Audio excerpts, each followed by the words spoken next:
Priecīgi jūs visi te redzēt. Mēs esam ļoti dažādi, ir mežsaimnieki, ir lauksaimnieki, ir pašvaldību darbinieki un arī zinātnieki. Un to stāstu es gribu sākt ar tādu mazu darbiņu. Tas ir mūsu pašu mākslas darbs, kas ir tapis 15 gadu laikā. Lai skatītos un novērtētu, kāds lauks attīstās, mēs reizi mēnesī vācam šeit paraugus un kolēģis pie viena arī nolido ar dronu. Un tas ir sākot ar janvāra līdz pat decembrim viss lauks kopā. Nāciet šurpā, mēs uzlikšu uz galda, nāciet apkārt un tad izrunāsim, kas mums ir kurā vietā ir. Vai mēs varam tās muku braukt. Tātad tā. Gads ir balts no abiem galiem un pa vidu zaļš. Un te ir tas, ka kur ir tās joslas. Ir 4 joslas. Kontrole, dūņas, digestāts, pelni. Samēslots, nebija kontrole, digestāts, dūņas un pelni. Tiek kaut citādā secībā un tā visu laiku. Un 4 reizes vienā tajā pašā veidā visās lejās pāri nomēslos. Tas efekts bija sākumā, tagad mēs viņu vēl joprojām redzam, bet tas nav tik ļoti izteikti. Tiem kokiem, kas aug lēni, ātraugošajiem, to efektu mēs ļoti labi varam redzēt. Tāda, mēs stāvam šitajā te stūrītī. Mēs šodien no šitiem te ķiršiem, par kuriem mums ļoti smuki izstāstīs Mudrīte. Tālāk dosimies riņķa gājienā, apskatīsimies kārklus, apskatīsimies blīvi sastātītas papeles, tā ka viņi saucās irsi pēc stādījumu. Un tad Kristaps mums izstāstīs, kā tur ar tām gāzēm ir un kā tur nav. Tad mēs paskatīsimies, kā mums tas atvesājs veidojas vai neveidojās.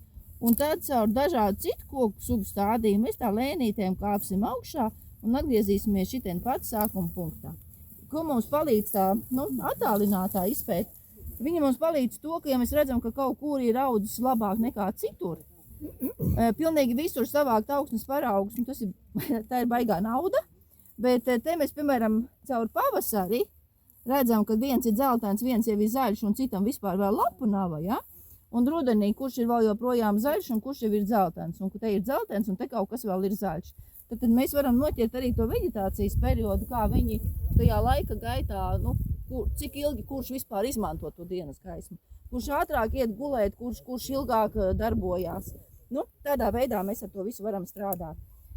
Šis te mums tapa kopā ar daudziem maniem kolēģiem un arī ar mūsu brīnišķīgo sadarbības partneri. Pašā pirmajā pētījumā, kur mēs sākām 2011. gadā, ja? Tāda Zemkopības institūta un noslēgumā arī Sarmīta, jo te vislabāk mums tā zāles ir saglabājušās un tik pa vidu. Sarmīta mums arī izstāstīs par to sistēmu, kurā mēs ar kokiem audzējam zālaugus un izstāstīs par savu viedokli der vai neder. Un to sistēmu sauc par agromežsaimniecību, te ir tāds maziņš papīra gabaliņš, kuru var paņemt līdzi un tad mājās izstudēt, kas tas par zvēri ir un ko viņš ēd. Ja? Savukārt par atvasājiem, kas ir, kad nogriežam un audzējam atvases, arī senāk jau uzrakstījām un satrukājām, bet tā informācija par tiem kokiem ir vēl joprojām tāda pati. Par politiku un ekonomiku, protams, bišķiņā atšķirīga, bet, ja interesē par audzēšanu, tad jā. Un tad vēl arī šeit uz galda ir palikusi viena grāmatiņa pašķirstīšanai. Viņu var atrast elektroniskā formātā. Viņu mūsu mājas lapā un arī internetā ieguglējot var dabūt plantāciju mežu. Šīs grāmatas autori ir Mudrīte Daugavīte. Mudrīte, kur tu neesi? Kur Mudrīte mums ir, ja? Mudrīte šito te uzrakstīja. 5 gadi pagāja, kamēr dabujam gatavu, vai ne? Un tajā grāmatā ir aprakstīti viens cits stādījumi, kuri mērīšanas brīdī arī lielākā daļa bija 15 gadu veci. Tā kā no tā 11. ir pagājuši jau neticās 15 gadi. Un tad mēs šodien varēsim vērtēt, kas to 15 gadu laikā ir saaudzis. Un ņemot vērā to, ka vistuvāk šitie ķirši mums ir vissmukākie, tad sāksim ar to skaistāko, kas mums ir, un ar to eksotiskāko, kas mums ir. Un šeit ir jābrauc pavasarī un jūlijā. Jūlijā var saprast, ka ķirši tomēr, koksnes ķiršiem ogas ir tādas, kādas ir, un pavasarī ļoti skaisti zied. Labi, tagad es dodu vārdu Mudrītei par ķiršiem, un tad jau dosimies tālāk.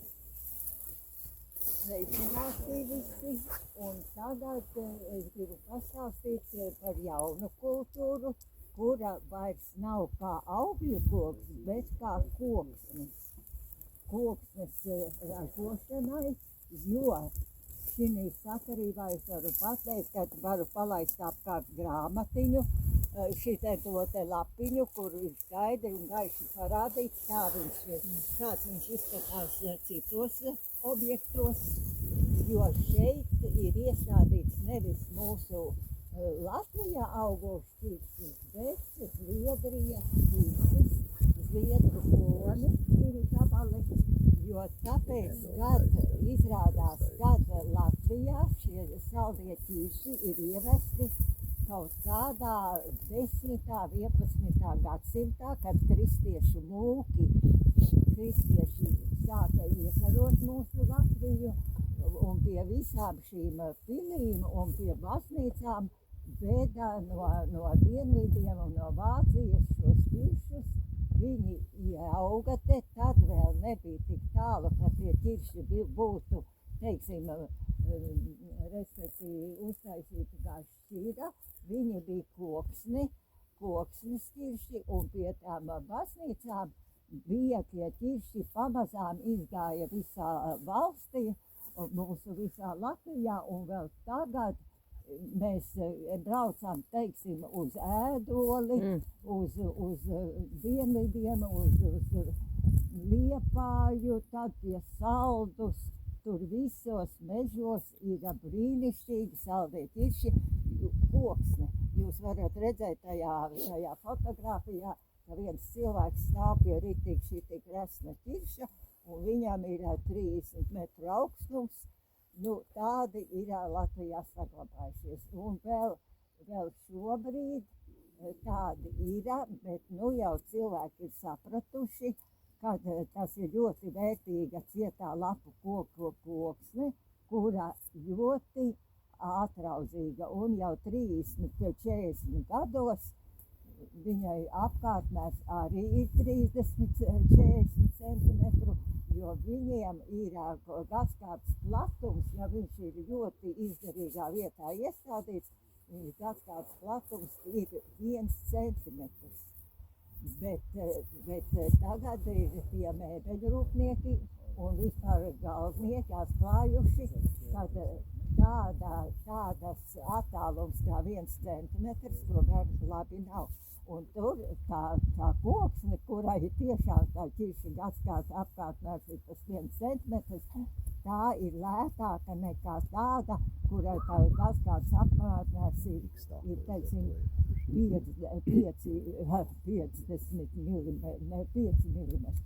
jo 1 centimetrs ir 10 mm, tātad 5 mm, tātad, jo tomēr tā koksne ir ļoti laba. Kas šeit vispār vaina? Galvenā vaina ir tas, ka šis klons tomēr ir visi ne tajā īstā klimatiskajā zonā, acīm redzot iestādīts, tas ir viens. Otrkārt, kad ir nokavēta kopšana, vajadzētu būt tieši tādam taisnam stumbram, arī nelīgam, bet taisnam, un katru gadu, jo viņš ir jāatstāj vismaz, ka viņš sasniedz, teiksim, kaut kādus 7 metrus augstumu, ir jāatstāj vismaz 1/3 vainaga, jo viņam ir vajadzīgs augt. Kamēr vēl viņš ir maziņš, viņš būs 2/3 zari, bet tik līdz viņš sāk paaugties, viņam jāņem zarinos. Mēs redzam, ka te ir jau vienā sakot, acīm redzot, kaut kad ir bijis vai gala pumpuls ir salācietis vai kas. Mēs redzam, ka tur ir arī, tas nozīmē, ka šeit var būt šis klons, varbūt nav īstais. Te ir 2. Šitien te ir 10. Un tur nākamās 3 rindas ir 13. Ir kā drusku atšķirās, bet neviens nav tik labs, kā būtu gribējies. Jā, šeit viņam ir, un vēl kas ir, viņiem tas ķirsis tagad sāk palikt modē, jo ir tā saucamā agromežsaimniecība, kur kādreiz mums Kārlis Ulmanis ir ieteicis, lai uz laukos taisa bērzu birzes. Un tagad mēs redzam, braucam par Zemgali, vai mēs tagad patbraucām, ik pa gabaliņam ir bērzu birzes. Un tagad ir arī cilvēki pērk šos ķiršus un taisa ķiršu birzes. Un tās ķiršu birzes mēs tagad esam ļoti daudziem zemes īpašniekiem sadraudzējušies, un viens ierīkoja tikko pie Tukumā tādā pakalnā, un tagad viņam aug, respektīvi saldā ķirša birzes, un viņš ir pārlaimīgs, jo katru pavasari zied un tādā garā, un tā arī skaistumam. Bet arī dzana vislabāk attīstīti šitie saldie ķirši ir Saldus novada teritorijā. Tur ir tādi jaunlutriņi, viņiem visi tādi, teiksim, baltākšņa stādījumi, nevis stādījumi, bet baltākšņa audzītes ir pilnas ar tādiem skaistiem ķiršiem, jo tur ir siltās. Un tur arī ir tās visas, respektīvi, tur pie baznīcām un pie pilīm ir atvesti bijuši kādreiz, un viņi nav izsaluši. Jo izrādās, kad tajā ārprātīgi augstajās ziemās, kad ir bijis 40 grādu mīnusi, tie ķirši ir izsaluši, tie, kuri ir atvesti. Bet tie, kuri ir saglabājušies, tie ir vienkārši izcili koki, kuri ir sasnieguši, un tādi mežos ir ļoti daudz, bet mūsu taksatori vēl ar vienu nav viņi skaitās kā melnaukšņi. Bet tagad mums ir meža resursu monitorings, un tagad mēs paskatījāmies, tur ir laikam karti arī tur tajā, kad visā Latvijā, visos mežos ir atrasti arī šie saldie ķirši, kuri aug nevis maziņi, bet lieli, resni koki, kuri ir ļoti vērtīgi, un kas ir, viņi ir arī ne tikai vērtīgi kā koksne, bet arī vērtīgi kā putnu piesaistītāji. Tad izrādās, kad ir viņiem šitie ķirši sveci ļoti, ļoti labi pret klepu, tur visādi tautas līdzekļi. Un tagad par to, kā dabūt kvalitatīvu tādu saldā ķiršļa stādījumu. Tas ir, kad ir ļoti pa viņu jārūpējās. Tik līdz ir zemie zari, tad, redz, te ir kļūdiņa bišķiņ, jo ir nedrīkst uzreiz līdz stumuram noņemt to, bet jāatstāj kāds gabaliņš tur. Un tad, kad tur tas ir apžūlis, tikai tad viņu jānogriež, un tad viņš neatstāja, respektīvi, jo viņam ļoti, vienmēr sakot, kā jau saldais, respektīvi, ķirsīgs, viņam visādas kaits rodās. Un grāmatā jūs varēsiet, arī internetā viņš ir kauleņkoks, slimības un kaitēti. Un tad ir tā, mēs tagad aizbraucām uz vienu saldā ķirša plantāciju pie Dobeles, un tur ir arī Dobeles vainu, es nezinu, kas tur bija pa vainu, bet vienai tādai mazai grupiņai tie saldo ķiršu plantācijā bija uzpulkis pelēkā puve. Un tas ir tas drausmīgais nosaukums, tas ķiršu mēris. Un tad mēs bijām spiesti izņemt tādu gabaliņu, tos visus, jo uzreiz lapas ir brūnas. Un tad tas īpašnieks iedeva vietējam galvniekam, un galvnieks viņam bija uztaisījis krēslu. Un tagad šis ir laimīgs, kad sēž uz savā audzētā ķirša krēsla.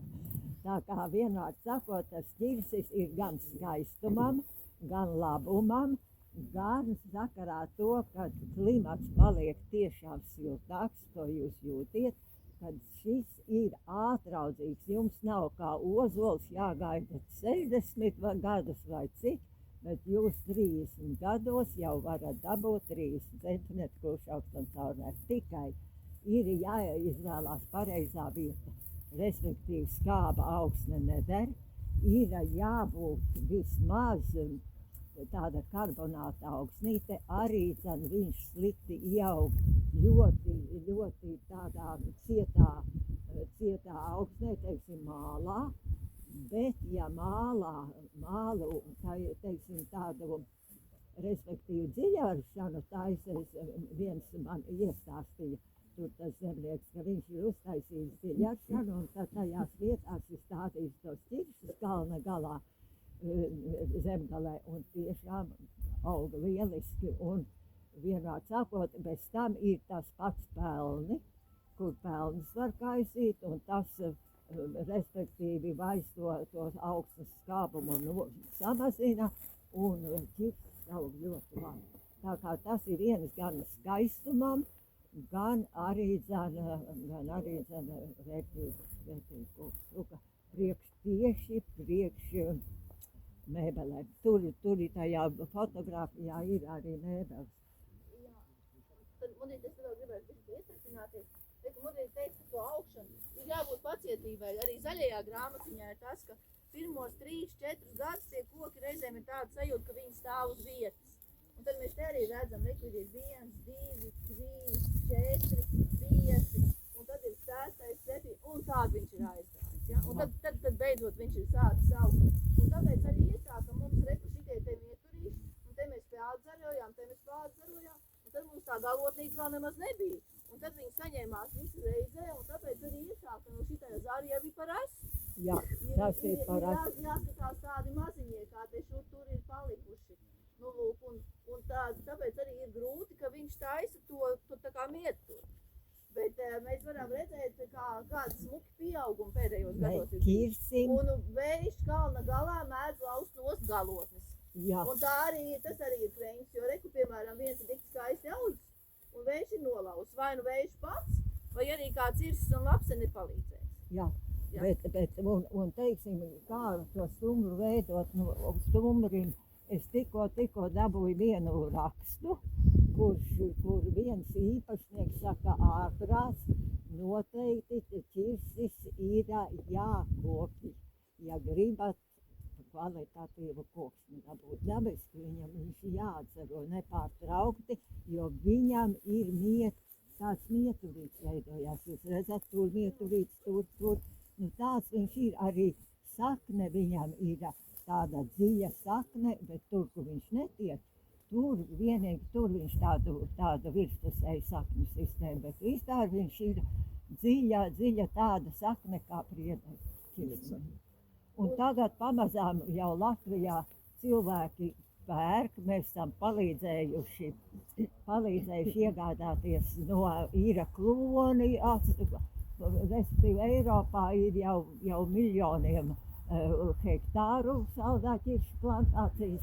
Mums Latvijā vēl ir kaut kādas tikai 30 hektāru, bet tie cilvēki ļoti, vienmēr sakot, kuri ir iemīlējuši to ķirsi, tie respektīvi nāk pie mums un saka, lai mēs palīdzam.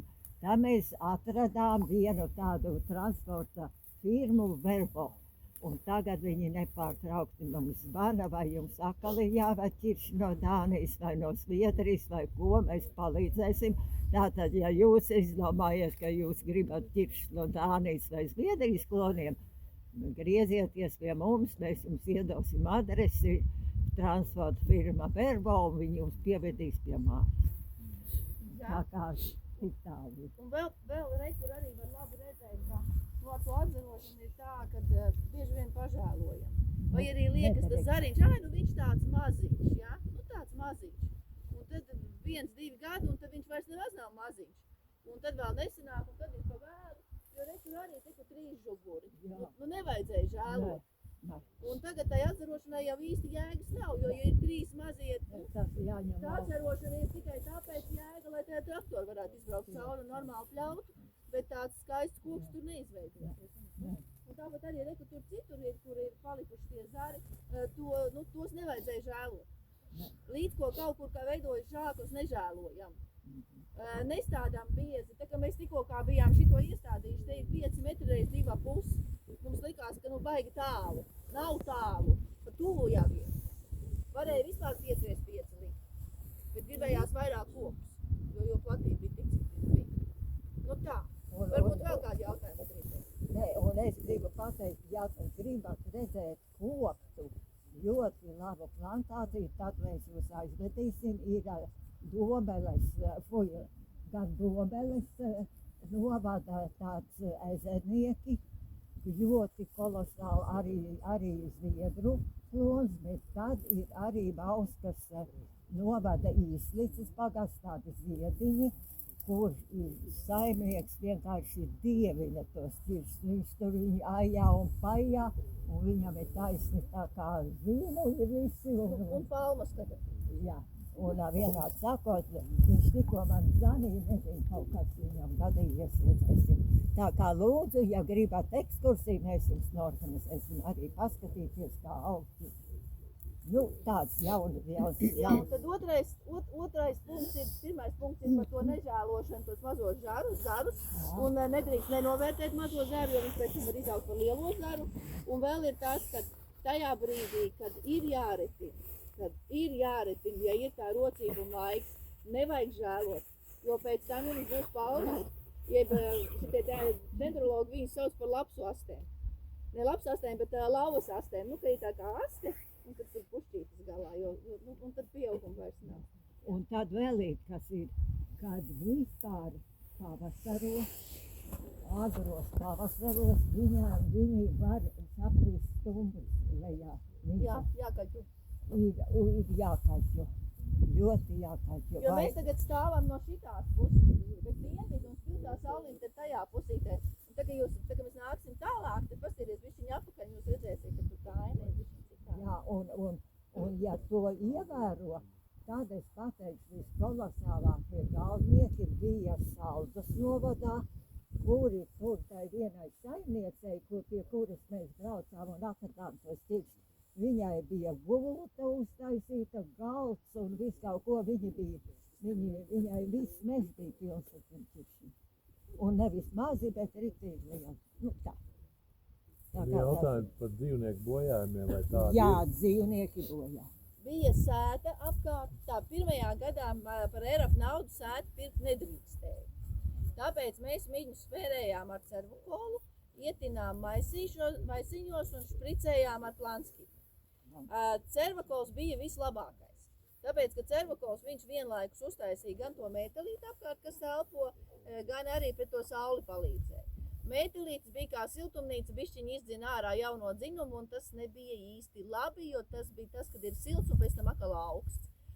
Planskits strādāja īsu brīdi. Un vienā citā stādījumā mums bija tā, ka mēs viņus iestādījām, mums tie brieži nāca un gribēja visu apēst, un tad mēs to planskitu arī nospricējām. Bet viņiem tā kā bija bišku jau lapas, un mēs jau tā kā saudzējām tās lapas. Bet tirsis, lapās tirsi vairs nevar smidzināt. Nu, nebūs labi. Mums nebija labi. Viņi bija pa galā. Likās, ka jau tā ļoti, ļoti saudzīgi un maz koncentrācija. Tad bija vai nu atdot zvēram, vai nu kā. Un mēs negribējām zvēram un netika neviena. Būtu labāk tas zvērsēdis. Nu, tā reizēm arī gadās. Bet ko tad darīt īsti, ja nevar nevienu otru? Ir jāsmērē. Tobrīd, kad mēs sākām strādāt, nebija triko vēl. Triko strādā labi uz aitu taukiem aizsardzība. Var nosmidzināt tos kokus. Ir tāds līdzeklis ar C-raksta triko. Var likt apkārt drādu žodziņu. Katram kociņam, ja nav daudz, arī strādā. Bet tad ir jāpieskata, vai sniegs nav noliecis un lai neieliec kaut kā zarus iekšā tajā žogā un lai tajā žogā zari neieaug. Tad tas ir jāpieskata. Kuram? Zaķiem arī garšo. Zaķis mums te bija, bet viņam bija kļavas. Viņš kļavas ēda pirmās un pēc tam ķiršus. Un tā, kad bija beigušās kļavas, tad viņš ķērās pie ķiršiem. Vēl mums, tā, kad bija lielie sniegi, tad mums šitādai sētai tika pāris tīrnis pa sērsnu. Vai jautājums bija, vai triko arī strādā pret zaķiem? Es domāju, ka jā. Vismaz nav novērot zaķu bojājumu, tur triko ir smidzināt. Jā. Vispār visos tajos objektos, kur ir tie labie ģipšu stādījumi, tur Ir sēta. ir sēta. Jo sēta ir Jo bez ilgtermiņā. sētas. Jā. Tāpēc mums arī 2. gadā mēs dabūjām citu finansējumu, kas bija nevis Latvijas, bet Eiropas nauda, un viņiem bija pilnīgi vienalga, vai mēs vai kam tā zeme pieder, viņiem bija svarīgi, lai tie koki izaug, un tad mēs ielikām to sētu riņķī, kas tagad vēl joprojām stāv. Šitie daļa stāv no 12. gada, un daļa ir atjaunota. Bet īstenībā sēta normāli turēja 13 gadus ar to impregnāciju, kā te pie mums Latvijā bija. Pēc tam viņai ir jādomā, ka gāžās. To var izcināt tā, kā ap sētu sastāda kaut kādus citus kokus, kur pēc tam, kuros tā sēta vienkārši iekārsies. Mūsu gadījumā te ir kārklis, kas ir sauguši. Viņos arī tā sēta ir bišķiņ iekārusies, un to kārkli mums nav žēl, ka viņi tai sētā ieauguši. Viņi tā kā, līdzīgi kā žieļa dzīvžoga vai kā vējlauzes, vēja aizsargjoslas funkciju pilda. Bet pārējot jau pie kārkliem mums bija tā, ka mums bija tāda feina ideja, ka katrs viens posmiņš ir cits klons. Un mēs ar to maliņu no tās pusītes saspraudām tos klonus. Un viņi mums 1. gadā bija baigi švakie un iznīka. Un 2. gadā mēs viņus arī tur kaut kāds pītskas un nekā nav. Ka nav. Es to schēmu vienkārši izmetu ārā. Bet nevajadzēja. Viņi pēc tam 4. gadā ņēma un izlīda un tagad ir šitādi izauguši. Tā kā es īsti, precīzi nezinu, kas ir kurš, man ir nojausma, kurš klons tas varētu būt, bet man nav pilnīgi pārliecība, ka tas ir tas. Tad man ir jāiet pēc žagarīga stādījumā un te jānāk un te jāsalīdz. Bet katrā ziņā to vējlauz funkciju viņš pilda ļoti labi. Un tas jau arī ķiršiem reizēm ir vajadzīgs vējlauz, vai ne? Jā. Viņiem dziļa saktu sistēma. Viņiem tāda. Jā. Tad vēl kaut kas, ja būs? Visi, bet šī tādu nevarētu atstāt. Jā, tas nav labi. Savairojās peles. Un pelēm arī garšo. Jo es te citu pie koka 1, 2, 3, ja? Jo mums šogad 1. gadu ir tāda situācija, ka mēs tā kārtīgi atstājam, jo bija ļoti slapja vasara. Un lauksaimniekiem, protams, ka prioritāte ir apstrādāt savus laukus, ko līdz viņiem tiek virsū. Un arī šeit kalna galā ir ok, bet tad tālāk zemāk iesim, redzēsim, ka mums arī būs jāskatās, kur liekam kāju, ka ir slapš. Vienkārši, ja brauktu un pļautu, tad iegrimt un palikt. Un tāpēc arī šeit ir palicis tā, kā ir palicis. Bet, ar to mēs arī strādāsim, un tad ir tā doma, ka šitās rindstarpes tad nākamgad mēģināsim risināt kaut kā, ka mēs varam atkal kārtīgi izkopt un izpļaut. Tā. Labi, ejam tālāk.